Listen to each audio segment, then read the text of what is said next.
नमस्कार, आपका स्वागत है हमारे YouTube चैनल शिक्षा सखा पर। आज हम आपको बसंत भाग 1 कक्षा 6 दूसरा पाठ बचपन पढ़ाएंगे। इसकी लेखिका कृष्णा सोबती हैं। यह एक संस्मरण है। इसमें लेखिका अपने बचपन के बारे में बता रही है और बता रही है कि कहना चाहती है कि बचपन में जब मेरा बचपन था तब कौन कौन सी चीज़ें थीं और आज जब बचपन बच्चों का है समय बदल गया है और उसी तरह खाने पीने की चीज़ों में भी बदलाव आया है। मैं तुम्हें अपने बचपन की ओर ले जाऊंगी। मैं तुमसे कुछ इतनी बड़ी हूँ कि तुम्हारी दादी भी हो सकती हूँ, तुम्हारी नानी भी, बड़ी बुआ भी, बड़ी मौसी भी।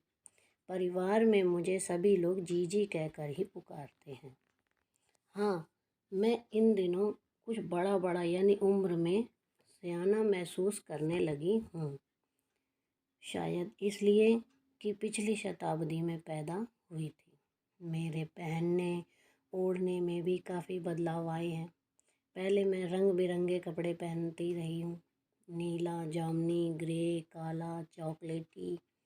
अब मन कुछ ऐसा करता है कि सफ़ेद पहनो, गहरे नहीं हल्के रंग।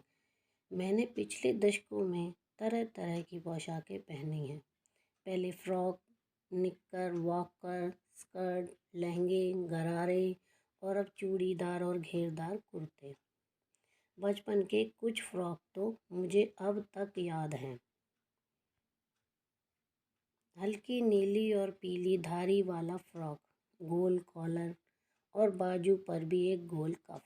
एक हल्के गुलाबी रंग का बारीक चुन्नटों वाला घेरदार फ्रॉक, नीचे गुलाबी रंग की फ्रिल। उन दिनों फ्रॉक के ऊपर की जेब में रुमाल और बालों में इतराते रंग बिरंगे रिबन का चलन था। इसमें लेखिका ने बताया है कि जब वह छोटी थी तो किस तरह के कपड़े पहनती थी और जैसे जैसे उसकी उम्र में बदलाव आया वैसे वैसे उसके पहनने का तरीका भी बदल गया। आगे लेमन कलर का बड़े प्लेटों वाला गर्म फ्रॉक जिसके नीचे फर टकी थी। 2 ट्यूनिक भी याद हैं, एक चॉकलेट रंग का और अंदर की कोटी प्याजी, दूसरा ग्रे और उसके साथ सफ़ेद कोटी। मुझे अपने मोजे और स्कार्टिंग की याद है। बचपन में हमें अपने मोजे खुद धोने पड़ते थे। वह नौकर या नौकरानी को नहीं दिए जा सकते थे। इसकी सख्त मनाही थी। मनाही का अर्थ है मना, यानी कि उनके घर में मोजे खुद धोने होते थे। वह नौकरों से ऐसे कामों को नहीं करवाते थे। हम बच्चे इतवार की सुबह इसी में लगाते। धो लेने के बाद अपने अपने जूते पॉलिश करके चमकाते। जब जूते कपड़े या ब्रश से रगड़ते तो पॉलिश भी चमक उभरने लगती। सरवर मुझे आज भी बूट पॉलिश करना अच्छा लगता है। हालांकि अब नई नई किस्म के शू आ गए हैं। कहना होगा कि ये पहले से कहीं ज़्यादा आरामदेह हैं। हमें जब नए जूते मिलते उसके साथ ही छालों का इलाज शुरू हो जाता। जब कभी लंबी सैर पर निकलते अपने पास रुई ज़रूर रखते। जूता लगा तो रुई मोजे के अंदर। हाँ, हमारे तुम्हारे बचपन में तो बहुत फ़र्क हो चुका है। हम हर शनिवार को ऑलिव ऑयल या कैस्टर ऑयल पीना पड़ता। यह एक मुश्किल काम था। शनिचर का अर्थ होता है शनिवार। सुबह से ही नाक में इसकी गंध आने लगती।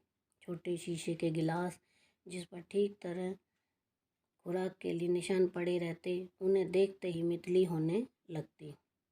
मुझे आज भी याद है, अगर हम न भी पीते तो वह शनिवारी दवा तो कुछ ज़्यादा बिगड़ने वाला नहीं था। सेहत ठीक ही रहती।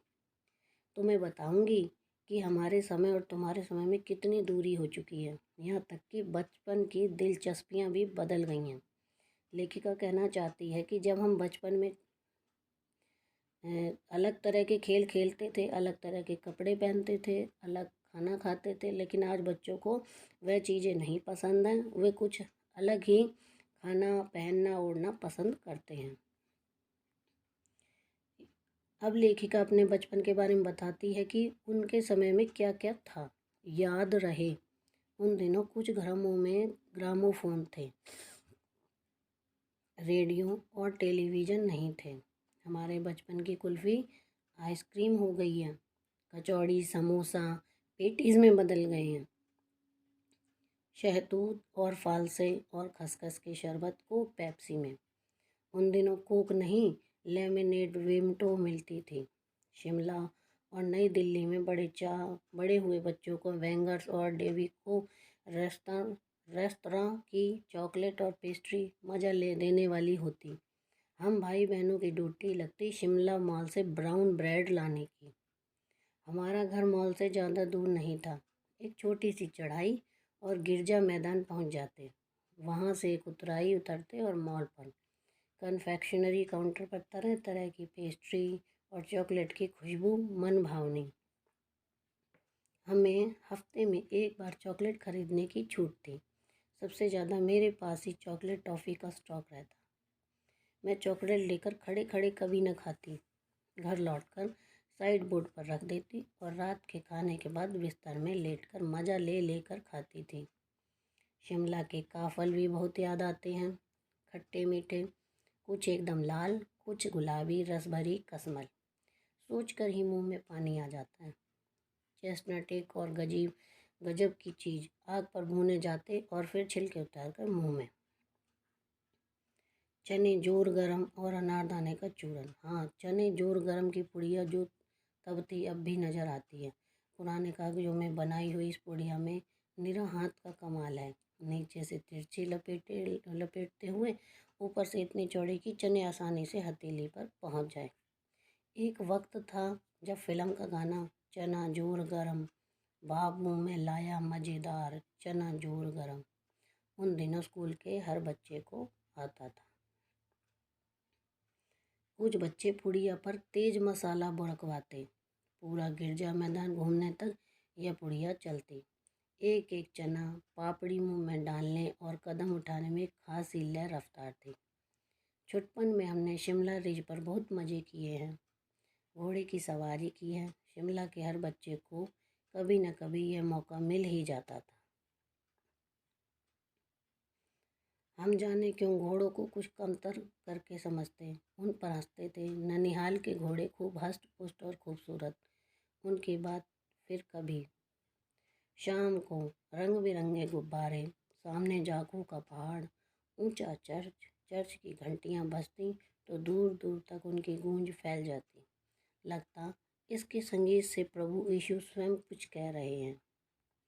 सामने आकाश पर सूर्यास्त हो रहा है, गुलाबी सुनहरी धारियां नीले आसमान पर फैल रही हैं। दूर दूर फैले पहाड़ों के मुखड़े गहराने लगे और देखते देखते बत्तियां टिमटिमाने लगीं।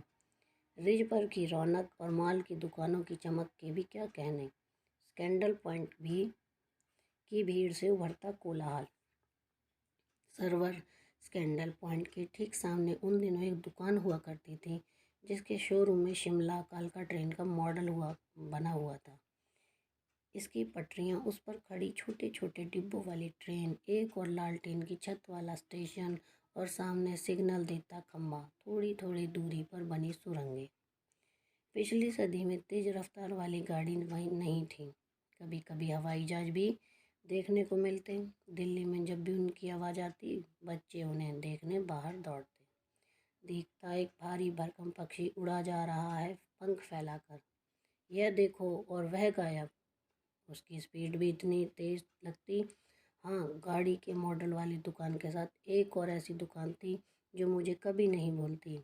यह वह दुकान थी जहाँ मेरा पहला चश्मा बना था। वहाँ आँखों के डॉक्टर अंग्रेज थे। शुरू शुरू में चश्मा लगाना बड़ा अटपटा लगा। छोटे बड़े मेरे चेहरे की ओर देखते और कहते, आँखों में कुछ तकलीफ़ है, इस उम्र में ऐनक, दूध पिया करो। मैं डॉक्टर साहब का कहा दोहरा देती, कुछ देर पहनोगी तो ऐनक उतर जाएगी। वैसे डॉक्टर साहिब ने पूरा आश्वासन दिया था, लेकिन चश्मा तो अब तक नहीं उतरा। नंबर बस कम ही होता रहा। मैं अपने आप इसकी जिम्मेदार हूँ।